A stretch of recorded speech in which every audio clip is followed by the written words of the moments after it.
Right, Elizabeth Evans, Elizabeth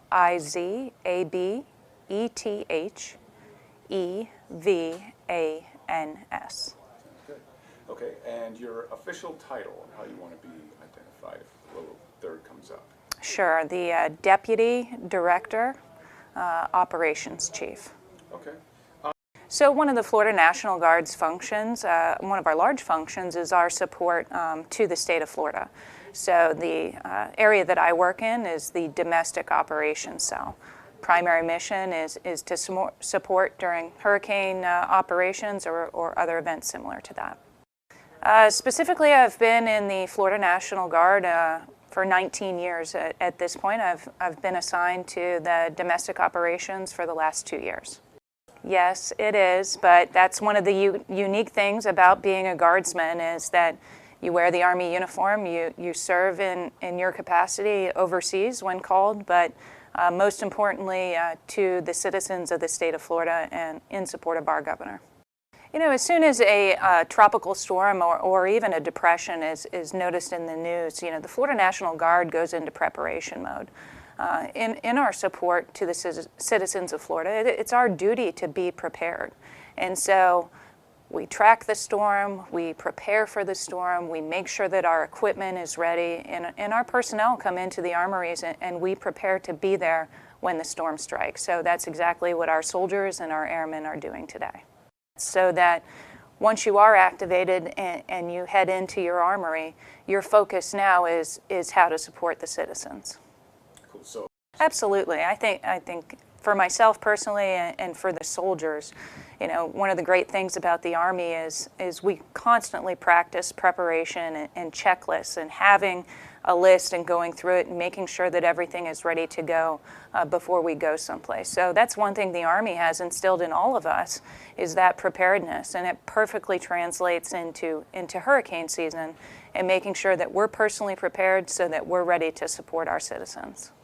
You know, right, ready, relevant. It's a great message, and it's so true during hurricane season and outside of hurricane season. We want to make sure that we're in the right place, that we're serving our communities the best that we can.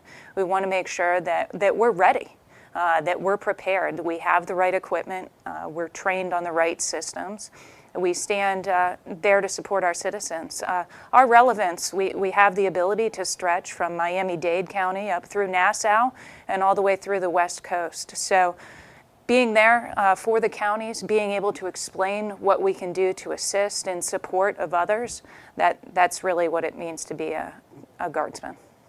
You know, before a storm, it's our responsibility to make sure that we're prepared and we get to the locations we anticipate with the most need. And so what we've done to this point is go through and make sure that all of our equipment's ready to go, and our soldiers are making those movements to the coast to be there at that point of need when it arises and when asked.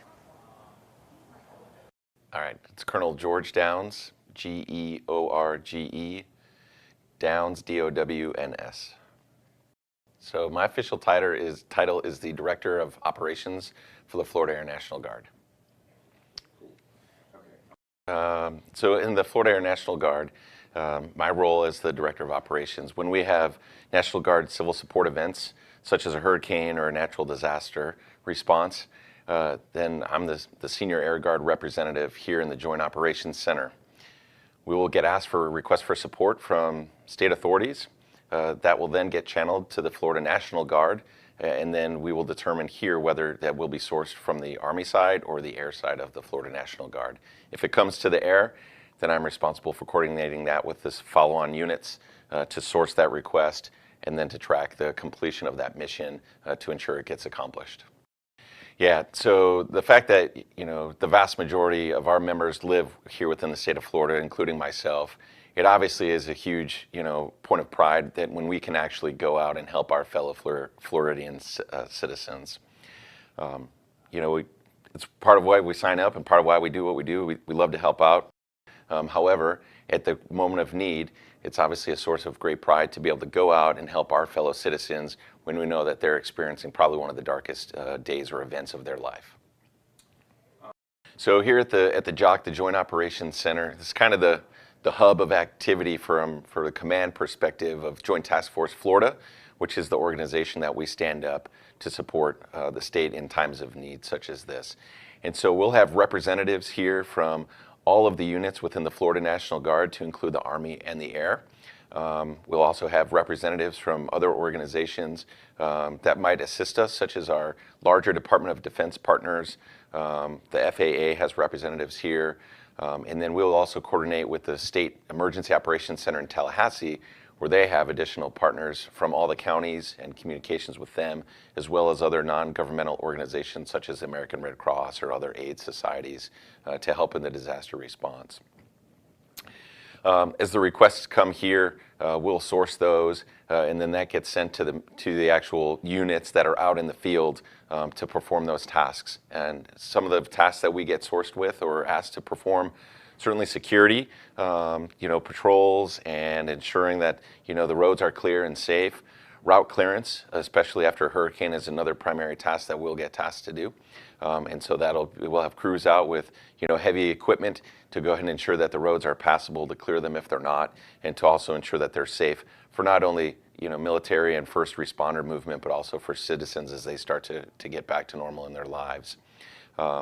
We man shelters if we need to do that. So obviously evacuation shelters are commonly seen when a hurricane is approaching. So we'll provide assistance to that. And then after the disaster, it's very common to see National Guard soldiers and airmen manning what we call pods, point of distribution, where they're handing out food, water, ice, supplies of that nature to help in the immediate aftermath after the storm until services can return to normal. Couple other things that we set up, we have a lot of communication assets here in Florida. And so we'll go out with those teams to county emergency operations centers to help restore their communications until the power is back on, until the regular communications provider. So if we need to set up a communications node, if you will, with a satellite so that they can restore those comms, ensure that they can then communicate with Tallahassee and other organizations to get them the support that they need to get back on their feet. That's another thing another opportunity for the Florida National Guard to support the state. Here in the Florida National Guard, the Adjutant General, our motto is right, ready, and relevant. So the first thing we want to be is right. We want to be the right force at the right time, at the right place. So at the moment of need, we are prepared, which segues into our ready posture. So all throughout the year, we're training, we're practicing to be prepared for when that time comes. It could be to deploy overseas and support our federal partners, or it could be here in the state of Florida in a natural disaster situation. And then relevant, we want to make sure that you put the right and ready, and so to be relevant, that we perform our tasks and our duties professionally, so that we are helping the state of Florida and the citizens, that we're not projecting a negative image or creating a situation that's going to be detrimental to their safety or to their help. So that's, to me, how I apply right, ready, and relevant for our situation. That's it. I just want to say, thanks to the families and thanks to everybody that supports us.